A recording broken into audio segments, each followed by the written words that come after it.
Bismillahirrahmanirrahim. Assalamualaikum warahmatullahi wabarakatuh.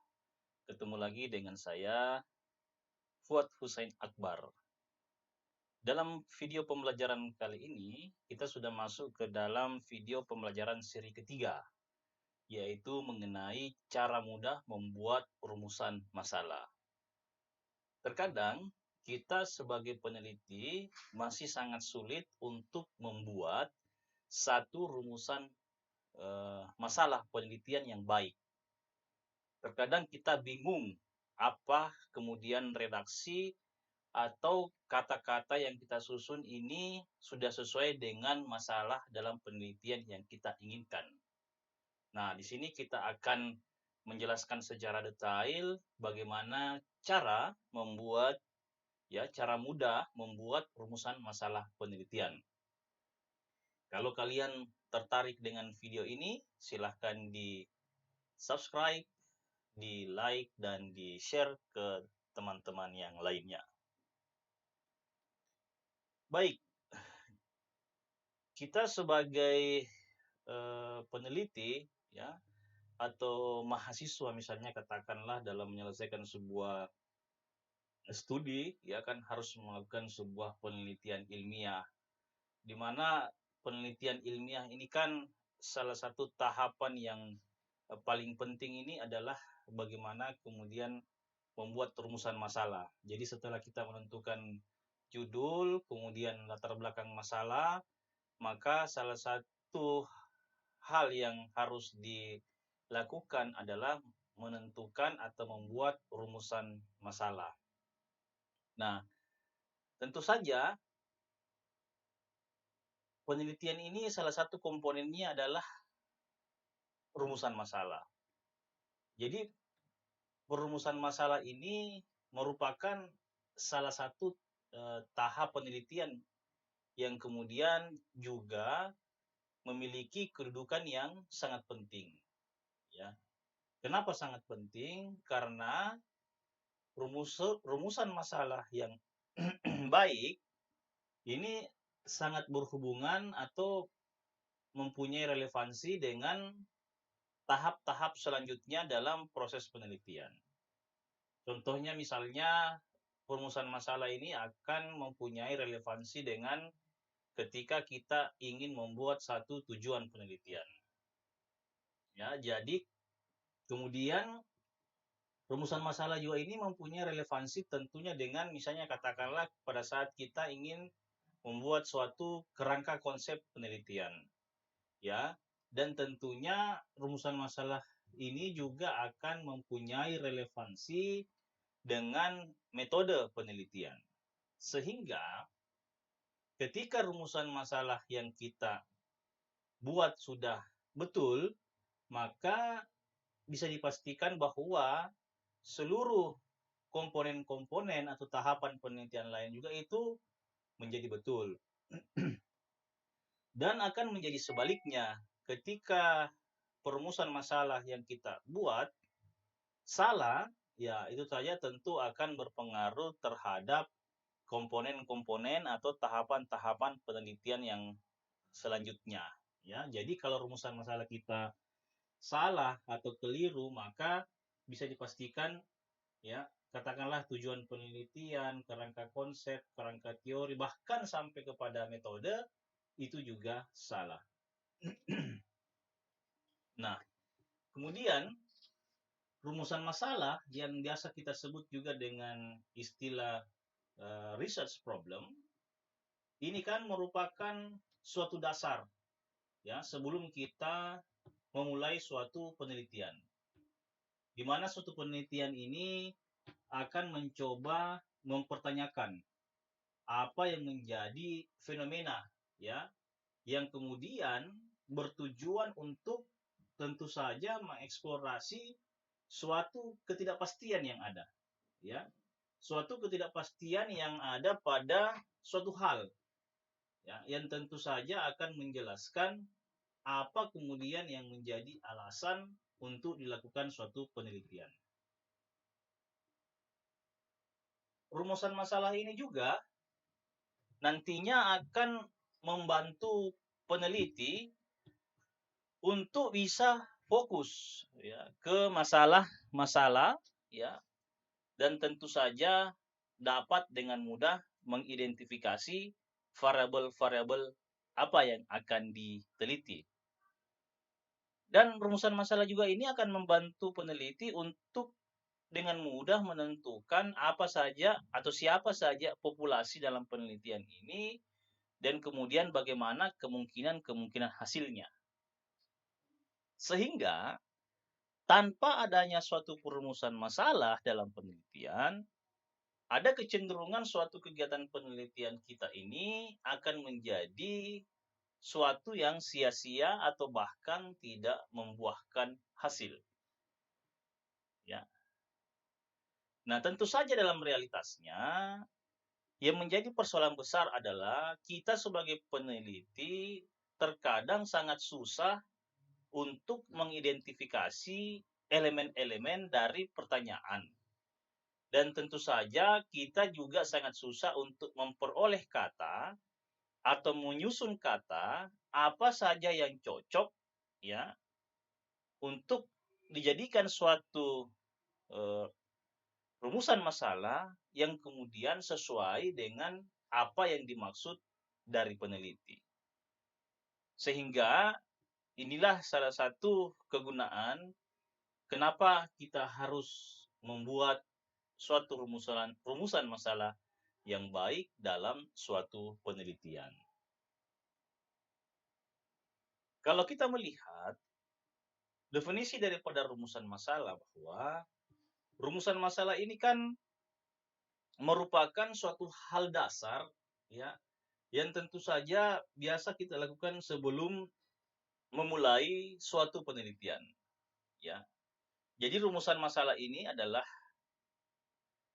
merupakan suatu pertanyaan yang terstruktur ya, yang coba kita ajukan ya sebagai peneliti tentang apa saja yang menarik ya, dan berdasarkan masalah yang tentu saja belum pernah diselesaikan oleh komunitas ilmiah misalnya. Masalah itu kan sendiri bisa didefinisikan sebagai situasi yang memiliki hasil yang tidak valid ya. Ada gap pengetahuan di dalamnya ya, sehingga belum cukup untuk dilakukan suatu pembuatan kesimpulan. Sehingga di rumusan masalah ini akan tentu menjawab semua hal-hal tersebut. Jadi rumusan masalah ini seperti yang saya katakan tadi, bahwa ini adalah satu tahapan yang saya pikir sangat penting sebelum dilakukan suatu rumusan masalah. Terkadang di beberapa momen-momen kita mengamati ya, masih banyak di antara kita yang gagal untuk merumuskan suatu rumusan masalah ya. Dari rumusan masalah itu kan pasti kita sudah bisa mengetahui ke arah mana penelitian yang akan kita laksanakan ya.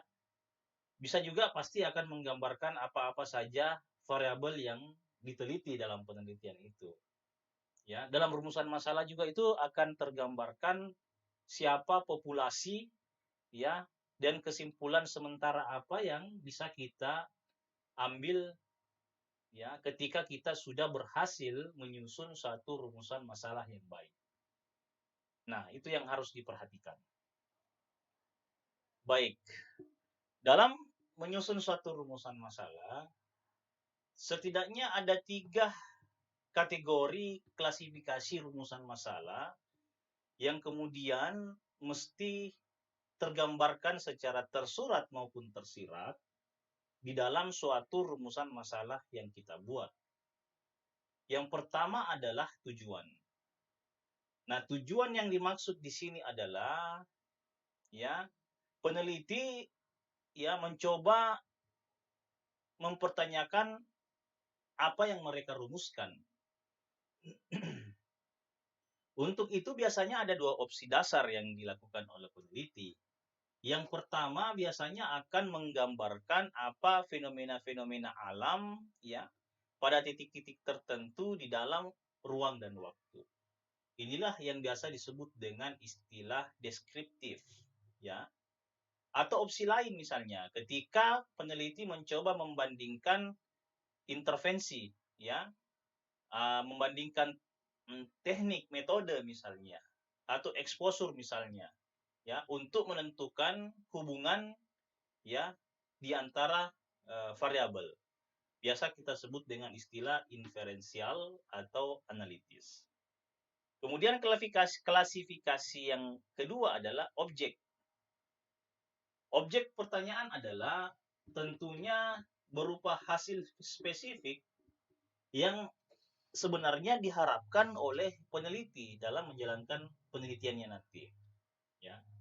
Jika itu tentang variabilitas, ya, beberapa aspek klinis atau epidemiologi, maka biasanya pertanyaannya dalam bentuk kuantitatif. Ya. Sedangkan jika peneliti mencoba mengharapkan kategori baru, atau katakanlah proses-proses baru yang terkait dengan fenomena-fenomena yang terjadi, maka biasanya pertanyaannya dalam bentuk kualitatif. Nah, klasifikasi yang lain ialah tergantung kepada konteks klinisnya. Ya. Nah, konteks klinisnya adalah tentu yang paling banyak digunakan ketika mendefinisikan suatu kegiatan klinis, ya, yang bersifat praktis klinis misalnya, ya, biasanya ada beberapa aktivitas dasar yang biasa kita lakukan. Misalnya contoh sebagai apakah misalnya identifikasi faktor risiko, ya. Biasanya itu berbicara tentang etiologi dan kausalitas, ya. Atau misalnya terkadang kita membahas mengenai deteksi penyakit, ya, berdasarkan pertanyaan, ya, pemeriksaan fisik dan data praklinis misalnya, ya, atau yang biasa disebut dengan istilah diagnosis. Ataukah misalnya dalam konteks klinis bagaimana melihat atau meneliti terkait dengan pencegahan atau pengobatan, maka itu masuk ke dalam konteks intervensi. Atau misalnya kita akan mencoba melihat bagaimana kemungkinan-kemungkinan atau prediksi konsekuensi dari kondisi, ya, dari hasil dari waktu ke waktu, ya. Itu masuk ke dalam konteks prognosis misalnya. Jadi itu adalah konteks klinis yang biasa kita lakukan dalam penelitian-penelitian kita. Ini adalah salah satu bagian yang paling penting ketika kita ingin membuat suatu rumusan masalah. Bahwa peneliti harus mampu menentukan rumusan masalah ini yang kita buat ini akan masuk ke jenis apa. Ya. Atau kita bisa mencoba mencari relevansi sehingga kita bisa menjelaskan bahwa masalah yang kita akan coba rumuskan ini bisa kita kategorikan masuk ke dalam jenis rumusan masalah apa. Ya, karena rumusan masalah ini kan tentunya dapat menanyakan beragam format yang berbeda-beda. Ya, bergantung pada aspek apa yang akan kita teliti atau aspek apa yang akan kita evaluasi. Contoh misalnya, ya, tentang jenis-jenis rumusan masalah yang bersifat eksistensi. Yang mana dimaksud dengan rumusan masalah yang bersifat eksistensi? Biasanya rumusan masalah jenis ini dirancang untuk mencari tahu keberadaan fenomena-fenomena tertentu, ya, atau untuk mengesampingkan penjelasan-penjelasan lain yang bersifat bertentangan. Ya, ini yang dimaksud dengan jenis rumusan masalah eksistensi. Kemudian ada juga rumusan masalah deskripsi dan klasifikasi. Deskripsi dan klasifikasi ini berupa jenis pertanyaan yang kemudian tentu mencakup pernyataan yang mempunyai keunikan. Ya.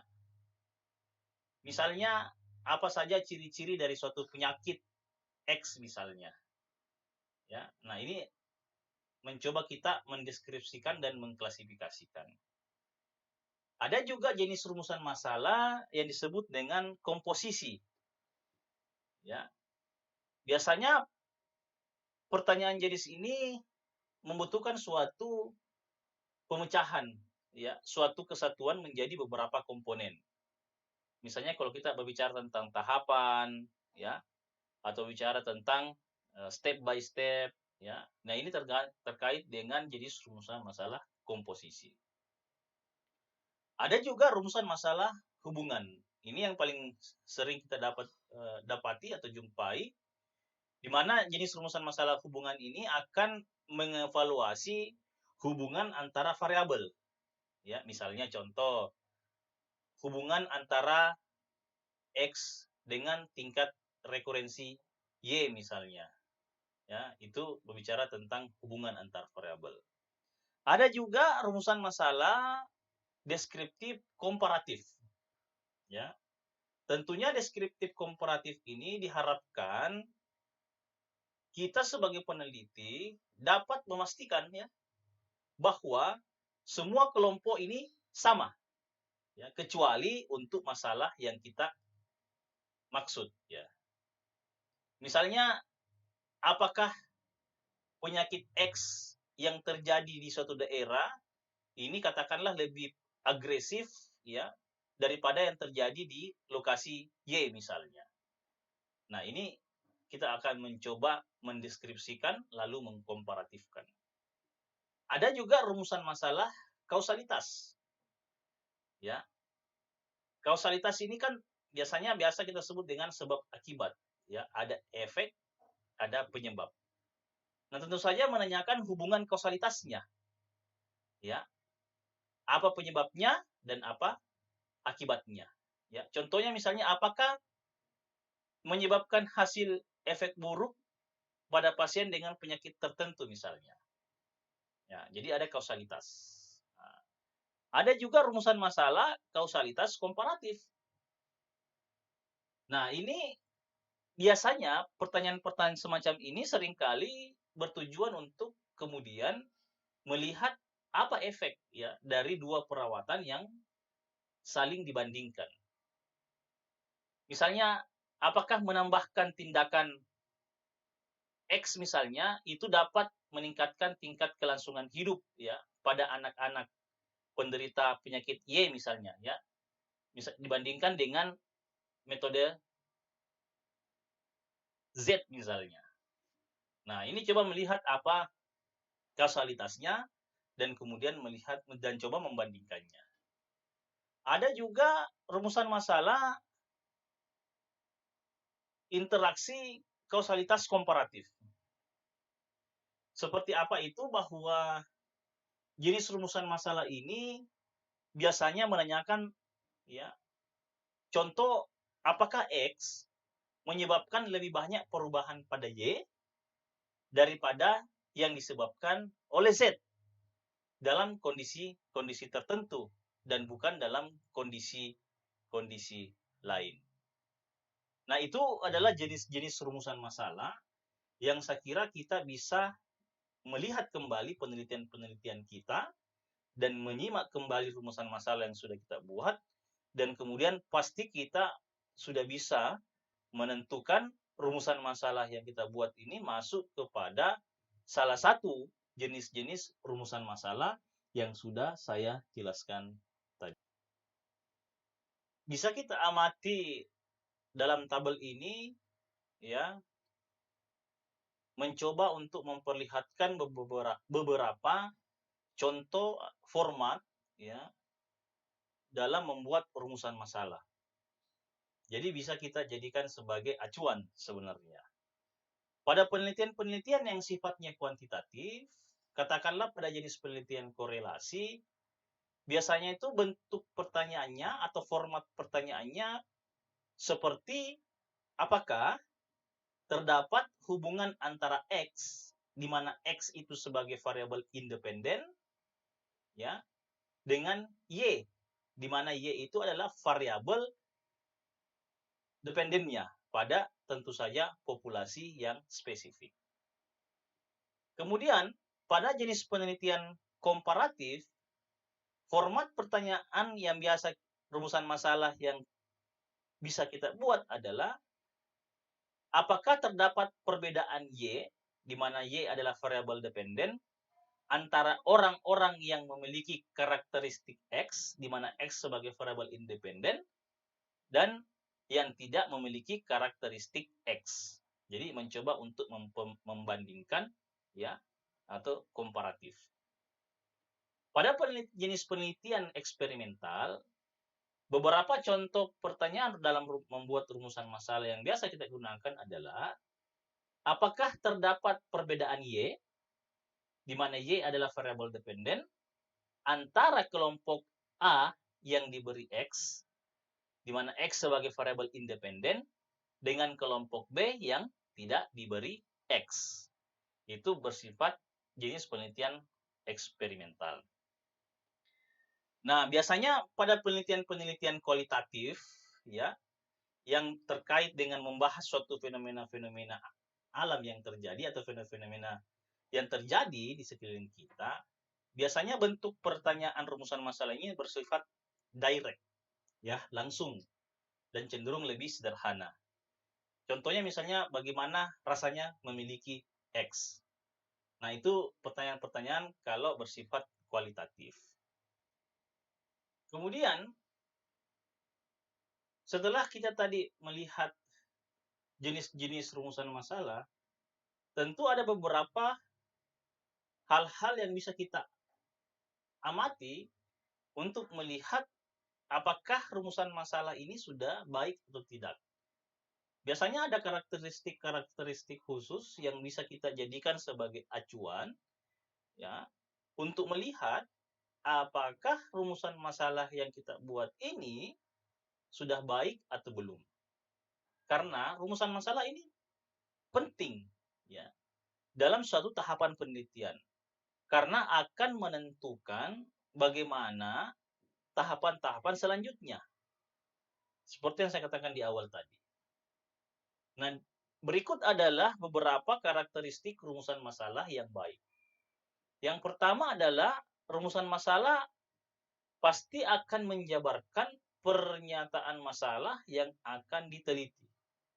Ya, pasti akan bisa memberikan pernyataan masalah yang akan kita teliti. Kemudian dalam rumusan masalah itu pasti akan mendeskripsikan ya dan menekankan hal-hal yang akan kita teliti. Ya. Kalau kita melihat tadi dalam beberapa contoh format pertanyaan rumusan masalah, di situ kelihatan apa deskripsi dan hal-hal apa yang kita tekankan ya dalam penelitian kita. Kemudian rumusan masalah yang baik itu juga akan membuat peneliti akan fokus kepada pernyataan masalah. Ya, jadi rumusan masalah itu tidak bisa terlalu lebar, terlalu luas, ya, tetapi harus fokus kepada pernyataan masalah yang akan diteliti. Nah, dengan rumusan masalah yang baik, tentu saja ini akan memandu seorang peneliti untuk mencoba mengumpulkan dan menganalisis data apa yang nanti akan diteliti dalam proses menjalankan penelitiannya. Dan tentu saja dalam rumusan masalah yang baik itu sudah bisa ditentukan apa konteks penelitian yang akan dilakukan. Karena itu akan memberikan kemudahan kepada peneliti untuk membuat satu struktur pertanyaan yang baik ya dalam membuat rumusan masalah. Sehingga ketika berbicara tentang struktur, maka ini juga menjadi diperhatikan ya karena struktur pertanyaan ini akan bisa menjelaskan seperti apa atau bisa memudahkan kita seperti apa konteks pertanyaan yang akan kita buat, ya. Dan rumusan masalah ini harus dinyatakan dalam kalimat pertanyaan yang biasa dijawab, ya, yang tentunya bisa dijawab misalnya, ya. Tidak bisa hanya bisa rumusan masalah ini dijawab dari dua pilihan, misalnya kata iya atau tidak, misalnya, ya. Tapi rumusan masalah ini biasanya dimulai dengan menggunakan kata bagaimana atau apa. Karena rumusan masalah ini dalam bentuk pertanyaan, maka awal kata atau awal kalimat dari rumusan masalah ini selalunya menggunakan kalimat tanya. Nah, kalimat tanya yang biasa atau lazim kita gunakan adalah kata bagaimana atau kata apa. Ya. Dan tentu saja rumusan masalah ini sangat jarang sekali dinyatakan dalam kalimat-kalimat pertanyaan yang bisa dijawab dengan salah satu atau dua pilihan saja. Ya, misalnya iya atau tidak. Seperti itu. Dan rumusan masalah ini karena dia adalah merupakan kalimat tanya yang diawali dengan kata tanya sehingga diakhiri dengan tanda tanya. Ya. Seringkali kita sebagai peneliti lupa memberikan tanda tanya di akhir rumusan masalah. Ini kita melihat terkadang sederhana, tetapi kalau kita mengikuti kaidah yang betul, maka rumusan masalah itu harus diakhiri dengan tanda tanya. Karena rumusan masalah itu mempunyai struktur berupa kalimat tanya. Kalimat pertanyaan misalnya. Jadi ini ada beberapa struktur pernyataan pertanyaan rumusan masalah, ya, yang bersifat deskriptif katakanlah, ya, yang terdapat beberapa elemen-elemen di dalamnya, ya. Seperti misalnya adjektif integratif, ya. Biasanya dalam membuat rumusan masalah yang bersifat adjektif interrogatif ini menggunakan kata-kata tanya seperti mana, berapa banyak, siapa, ya. Kalau misalnya dia berupa pengukuran, biasa kata tanyanya berupa prevalensi atau insidensi, ya. Kalau berupa kondisi, biasa menggunakan kata depresi atau kecemasan dan seterusnya, ya. Sampai kepada menyebutkan populasi dan tempat dan waktu kegiatan. Ya. Yang tentunya pertanyaan ini mencoba untuk mendefinisikan, ya, populasi yang tentunya spesifik, ya. Ya, tetapi hasilnya bisa digeneralisasikan. Ya.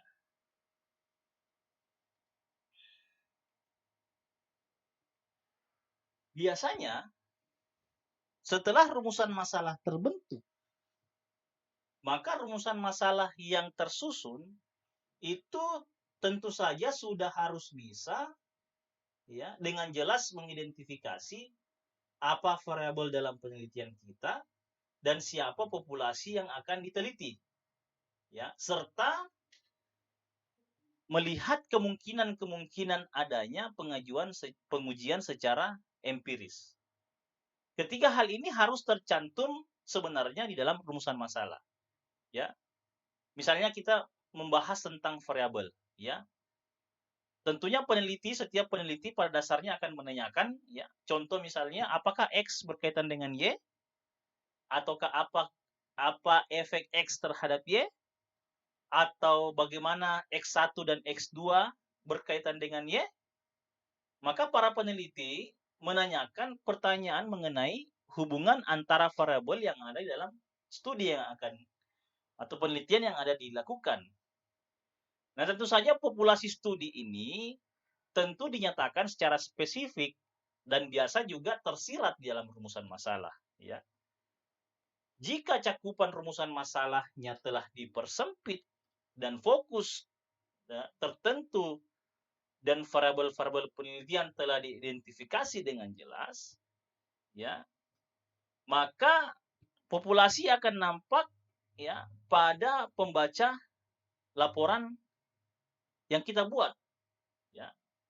Bahkan selain itu rumusan masalah juga harus bisa menyiratkan bahwa rumusan tersebut itu haruslah bisa diuji, ya, haruslah bisa diukur, baik menggunakan metode kualitatif maupun menggunakan metode kuantitatif. Kemudian terkait dengan tingkat abstraksi rumusan masalah. Yang jelasnya rumusan masalah pasti harus jelas, walaupun mempunyai tingkat abstraksi, ya. Nah, tingkat abstraksi dari rumusan masalah ini kan tentunya sangat bervariasi. Terkadang, ya, di dalam suatu rumusan masalah terdapat konsep-konsep yang bersifat teoritis. Tetapi di dalam rumusan masalah juga itu terkadang ya rumusan masalah itu bersifat yang lebih konkret. Nah, baik rumusan masalah yang bersifat teoritis atau rumusan masalah yang bersifat lebih konkret, keduanya itu bisa kita gunakan sesuai dengan kondisi masing-masing, ya. Namun, tentu saja pertanyaannya atau pertanyaan-pertanyaan yang lebih mudah dipahami itu lebih kita sarankan digunakan dibanding pertanyaan yang masih bersifat abu-abu atau tidak jelas. Ya, tidak peduli bagaimana tingkat keabstraksan yang pernyataan yang sudah kita buat. Nah, terkait dengan jumlah rumusan masalah, ada beberapa pertanyaan-pertanyaan yang biasa diajukan, ya. Bagaimana jumlah rumusan masalah, ya? Ketika misalnya seorang mahasiswa S1 atau magister atau bahkan program doktoral membuat suatu rumusan masalah dalam penelitian skripsi, tesis maupun disertasi. Sebenarnya pada umumnya untuk penelitian yang dilakukan oleh mahasiswa yang sedang menempuh pendidikan sarjana misalnya, satu atau dua rumusan masalah biasanya sudah cukup. Ya. Sedangkan untuk menyusun tesis maupun disertasi, ya, biasa kita temukan 2 hingga 4 rumusan masalah. Namun sebenarnya tidak masalah jika memang hanya ada satu rumusan masalah. Ya. Jika misalnya peneliti merasakan bahwa dirinya menulis terlalu banyak rumusan masalah, ya, besar kemungkinan sebenarnya peneliti bukan sedang membuat atau menyusun suatu rumusan masalah, melainkan sebenarnya meneliti menyusun pertanyaan kuesioner, ya, yang ingin dilakukan selama penelitian dengan menggunakan kuesioner katakanlah sebagai alat bantu. Sedangkan rumusan masalah tentu saja tidak sama dengan pertanyaan pada kuesioner. Meskipun tanya jawab, ya, keduanya tentu saling harus berkorespondensi. Ya. Yang rumusan masalah biasanya memiliki cakupan lebih luas dan tidak fokus pada suatu area tertentu, ya, seperti pertanyaan tanya jawab yang ada pada kuesioner.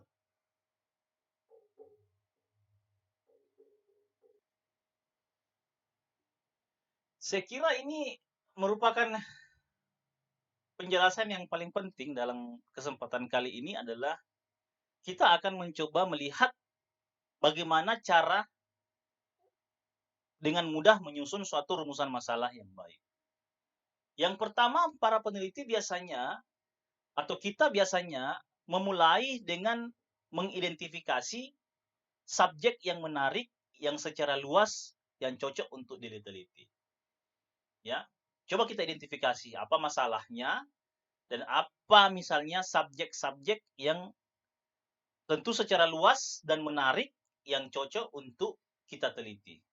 Ya, biasanya kita akan melihat hal-hal yang lebih tren, ya, atau merupakan isu-isu terkini, ya, pada saat ini misalnya. Kemudian yang kedua adalah biasanya kita melakukan suatu penelitian pendahuluan, ya, tentang topik secara umum untuk mengetahui apakah penelitian ini, apakah subjek yang menarik ini, ya, sudah dilakukan dan apakah literatur sebelumnya sudah ada, ya. Oleh karena itu biasanya seorang peneliti memulai melakukan aktivitas dengan mencari celah antara informasi yang ada atau apa yang sudah kita ketahui tentang masalah tersebut. Kemudian langkah selanjutnya adalah kita mencoba mengetahui atau mencari apakah kira-kira masih perlu yang ada kita ketahui, ya. Apakah masih ada yang perlu kita ketahui, ya. Sedangkan sehingga hal itu yang merupakan dasar, ya, untuk melakukan suatu penelitian yang akan kita teliti. Kemudian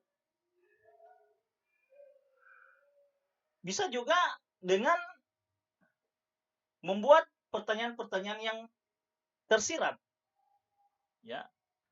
Pertanyaan-pertanyaan tersirat ini tentang kebutuhan untuk mengetahui tentang sesuatu masalah apa, ya, yang akan menimbulkan beberapa pertanyaan tersirat, ya. Dan setiap pertanyaan-pertanyaan umum ini harus mengarah kepada pertanyaan-pertanyaan yang tentu saja lebih spesifik. Kemudian kita biasanya akan mempersempit ruang lingkup dan fokus kepada apa subjek yang akan diteliti, ya. Karena tentu saja penelitian ini begitu kompleks, banyak hal-hal yang menjadi pertimbangan dari segi waktu, dari segi tenaga, dari segi finansial. Makanya sebisa mungkin kita mempersempit ruang lingkupnya. Karena kalau kita tidak mempersempit ruang lingkupnya, maka penelitian nanti kita bisa akan melebar dan akan berdampak kepada ketiga unsur tadi, biaya, tenaga, dan waktu, ya. Dan tentu saja rumusan masalah yang kita buat ini harus fokus pada penelitian yang akan kita teliti. Nah, tentu saja setelah rumusan masalah atau pertanyaannya terbentuk, maka peneliti harus mampu untuk mengevaluasinya, ya. Kenapa harus dievaluasi? Tentu saja hal ini berfungsi untuk menyadari kita apakah ini akan menjadi rumusan masalah yang efektif ataukah masih perlu diperbaiki, ya. Tentu saja dengan beberapa pertanyaan-pertanyaan atau beberapa hal yang bisa kita lihat. Yang pertama adalah apakah rumusan masalah sudah jelas? Dengan begitu, banyak penelitian yang tersedia tentang topik-topik tertentu, ya. Sehingga rumusan masalah tentunya harus sejelas mungkin agar efektif dan efisien dalam membantu peneliti menjalankan penelitiannya. Kemudian coba kita lihat apakah rumusan masalah kita ini sudah terfokus, ya. Apakah rumusan masalah ini sudah spesifik misalnya, atau sudah mengakomodir semua hal-hal yang kita inginkan, gitu. Kemudian kita bisa juga mengevaluasi apakah rumusan masalah ini sudah kompleks atau belum, ya. Tentunya seperti yang kita katakan tadi di awal bahwa rumusan masalah tidak dapat dijawab dengan jawaban sederhana seperti ya atau tidak, atau dengan fakta yang mudah ditentukan atau fakta yang mudah ditemukan. Justru rumusan masalah seharusnya sebaliknya, membutuhkan penelitian lebih lanjut dan analisis dari pihak penulis atau peneliti tentunya. Kemudian kita coba melihat rumusan masalah kita. Apakah rumusan masalah kita ini menarik bagi peneliti dan berpotensi berguna bagi orang lain?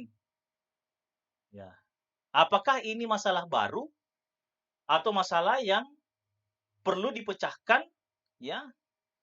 Atau memang masalah-masalah ini layak untuk diteliti, ya? Atau akan justru menjelaskan topik-topik yang atau memperkuat penelitian-penelitian yang sudah dilakukan sebelumnya. Sehingga kita bisa memastikan bahwa penelitian kita ini bukan hanya menarik dari perspektif kita sebagai peneliti, tetapi tentu saja juga peneliti berpotensi berfungsi bagi orang banyak. Kemudian, bisa kita melihat apakah rumusan masalah yang kita buat ini sudah disusun dan dapat diteliti. Ya. Nah, seperti saya katakan tadi, para peneliti harus bisa mempertimbangkan kerangka atau waktu yang dibutuhkan, waktu yang tersedia. Apalagi misalnya dalam mengikuti hibah-hibah kompetisi, itu biasanya waktunya sangat rigid, ya, sudah ditentukan. Sehingga rumusan masalah ini tidak boleh terlalu luas.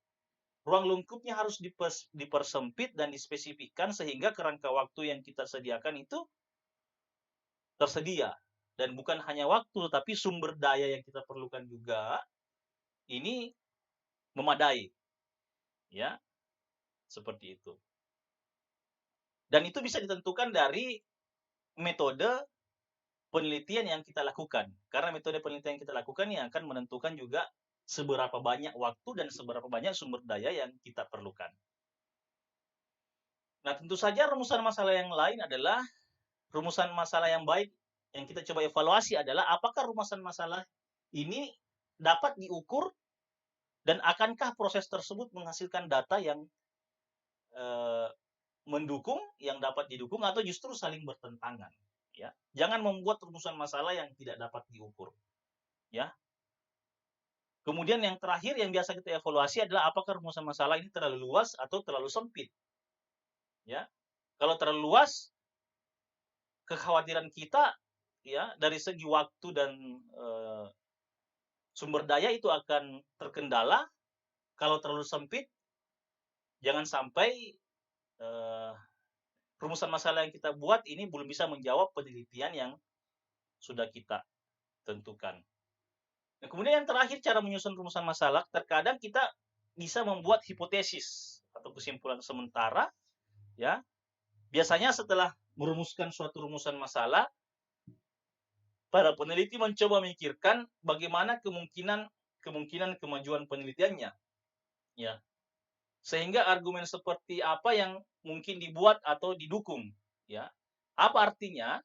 Tentu saja jika penelitian membantah argumen yang direncanakan, ya, hipotesis ini kemudian terdiri dari prediksi yang lebih spesifik tentang sifat dan arah hubungan antara dua variabel. Ini adalah pernyataan prediksi tentang hasil penelitian yang mencoba mendikte suatu metodologi dan mendikte suatu desain penelitian. Ya. Dan kemudian cara menyusun rumusan masalah ini kita bahasanya peneliti memahami implikasi daripada penelitian kita. Ini penting kemudian untuk kita terapkan, apakah penelitian ini berhasil mengisi kesenjangan dalam pengetahuan dan bagaimana hasil penelitian ini memiliki implikasi praktis dan implikasi teoritis. Ya. Jadi selain menghasilkan implikasi praktikal, juga menghasilkan implikasi kritikal, ya. Contohnya misalnya untuk mengembangkan kebijakan kesehatan, ya dalam rangka meningkatkan kebijakan kesehatan misalnya, ya. Jadi ada implikasi-implikasi praktis dan ada implikasi-implikasi teoritis. Seperti yang saya jelaskan di awal tadi, bahwa rumusan masalah ini merupakan salah satu komponen dari suatu penelitian. Kenapa? Karena ini sangat berhubungan erat dengan proses selanjutnya dalam misalnya membuat suatu hipotesis, ya, membuat suatu desain penelitian, ya, dan rumusan masalah ini akan menentukan desain dari studi yang atau penelitian yang kita akan lakukan misalnya. Sebagai contoh, ya, rumusan masalah ini kan bertujuan untuk katakanlah mencari insidensi penyakit pada sebuah populasi, ya. Maka secara otomatis hal ini akan mengarahkan penelitian kita untuk pasti menggunakan survei. Ya. Contoh lain misalnya ketika rumusan masalah kita bertujuan untuk mencari apa faktor-faktor risiko penyakit, ya, maka penelitian kita yang kita lakukan pasti akan secara otomatis akan mengarah kepada desain misalnya case control atau cohort. Sehingga ini menjadi sangat erat hubungannya. Ya, terlepas dari apakah peneliti menggunakan hipotesis statistik atau penelitian, ya, terdapat hubungan secara antara hipotesis, ya, atau jenis penelitian apa yang digunakan dan tingkat bukti yang diberikan oleh hasil penelitian. Tentu saja jenis penelitian, ya, seperti contohnya pada penelitian-penelitian eksperimental atau non eksperimental, ini akan mempengaruhi bagaimana susunan atau pilihan-pilihan kata, ya, yang akan kita buat dalam menyusun suatu hipotesis atau rumusan masalah. Sebagai contoh misalnya pada jenis penelitian eksperimental, ya. Hipotesis ini kan pasti akan mencerminkan pernyataan hubungan antara variabel. Contoh misalnya, ya, X1 lebih efektif daripada X2 pada Y. Atau efek X1 terhadap Y lebih besar daripada X2 terhadap Y. Atau insidensi Y akan lebih besar pada subjek setelah X1 dibandingkan dengan X2 dan seterusnya. Sehingga hipotesis ini akan mencerminkan desain eksperimen, ya, yang juga akan menguji efek perlakuan daripada eksperimen terhadap hasil. Nah, ini yang menjadi hubungan, ya, antara katakanlah hipotesis rumusan masalah dengan desain penelitian. Dan desain penelitian yang kita buat, apa rumusan masalah yang kita buat akan langsung bisa menentukan apa desain penelitian yang akan kita lakukan, dan rumusan masalah yang kita buat akan bisa memandu kita untuk membuat apa hipotesis dalam penelitian kita.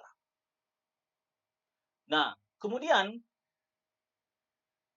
kita sebagai peneliti terkadang menemukan, ya, masalah-masalah yang mungkin dihadapi saat menyusun rumusan masalah, dan tentu saja kita juga harus tahu apa solusinya dan bagaimana cara menanganinya.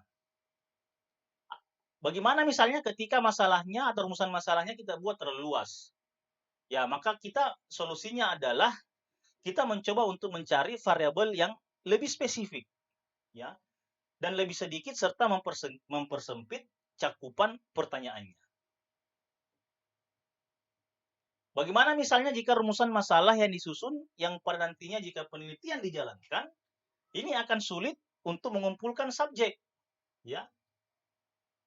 Biasanya kita melakukan dengan memperluas kriteria inklusi misalnya, atau kita memodifikasi kriteria eksklusinya misalnya, atau kita bisa menambahkan sumber-sumber lain, bahkan kita bisa saja memperpanjang durasi waktu penelitian selama penelitian kita masih dalam batas-batas waktu yang sudah ditentukan. Bagaimana misalnya ketika peneliti membuat rumusan masalah, tetapi metode yang digunakan dalam penelitiannya itu membutuhkan kemampuan peneliti yang lebih, ya. Artinya metode yang kita buat ini tidak sesuai dengan sumber daya peneliti yang dimiliki. Seperti apa kalau begitu masalahnya? Biasanya kita lakukan dengan teknik berkolaborasi dengan orang-orang yang mempunyai kelebihan atau memang pakar di bidang yang kita akan teliti. Begitu. Nah, bagaimana kalau misalnya setelah membuat rumusan masalah ternyata penelitian yang kita akan jalankan ini terlalu mahal? Biasanya pasti peneliti mencari solusi biasanya menggunakan subjek atau pengukuran yang lebih sedikit. Ataukah misalnya peneliti bisa kemudian mencari alternatif metode pengukuran lain misalnya, yang tentu saja pasti lebih hemat, ya, dan biasanya kita menggunakan follow up atau evaluasi yang lebih sedikit. Nah, ini yang lebih parah. Bagaimana misalnya ketika para peneliti sudah membuat rumusan masalah tapi ternyata penelitian yang dijalankan ini tidak menarik atau tidak relevan. Nah, ini mau tidak mau, suka tidak suka, biasanya kita akan berkonsultasi, ya, apakah itu dengan pembimbing, apakah itu dengan teman-teman kita peneliti, ya, tentu saja pasti akan kita lakukan modifikasi atau perubahan-perubahan pada rumusan masalah yang kita buat. Baik, saya kira itu yang bisa saya sampaikan sebagai kesimpulan bahwa kita sebagai peneliti harus mampu membuat suatu rumusan masalah yang baik, karena yang pertama ini adalah salah satu komponen atau bagian yang penting dari proses penelitian. Yang kedua adalah ketika kita mampu membuat rumusan masalah yang baik, maka ini akan menentukan tahapan-tahapan penelitian kita selanjutnya. Rumusan masalah ini harus bisa menjawab dari suatu masalah yang akan kita buat, dan tentu saja rumusan masalah ini akan menentukan desain atau metode penelitian yang kita lakukan, bahkan bisa memandu peneliti untuk membuat kesimpulan atau kesimpulan sementara atau hipotesis dalam sebuah penelitian. Tentunya penelitian-penelitian yang mempunyai implikasi praktikal dan implikasi teoritikal. Dan yang paling penting adalah rumusan masalah yang kita buat itu sebisa mungkin rumusan masalah yang tidak terlalu luas, ya, kemudian sesuai dengan metode yang kita butuhkan dan kemampuan peneliti, ya, tidak mahal, ya, tentu saja bisa diukur, dan tentu saja harus menarik, ya, dan relevan dengan apa yang akan kita teliti. Sekian, terima kasih. Kalau kalian suka dengan video ini, ya, silakan di subscribe, di like, dan di share. Terima kasih. Assalamualaikum warahmatullahi wabarakatuh.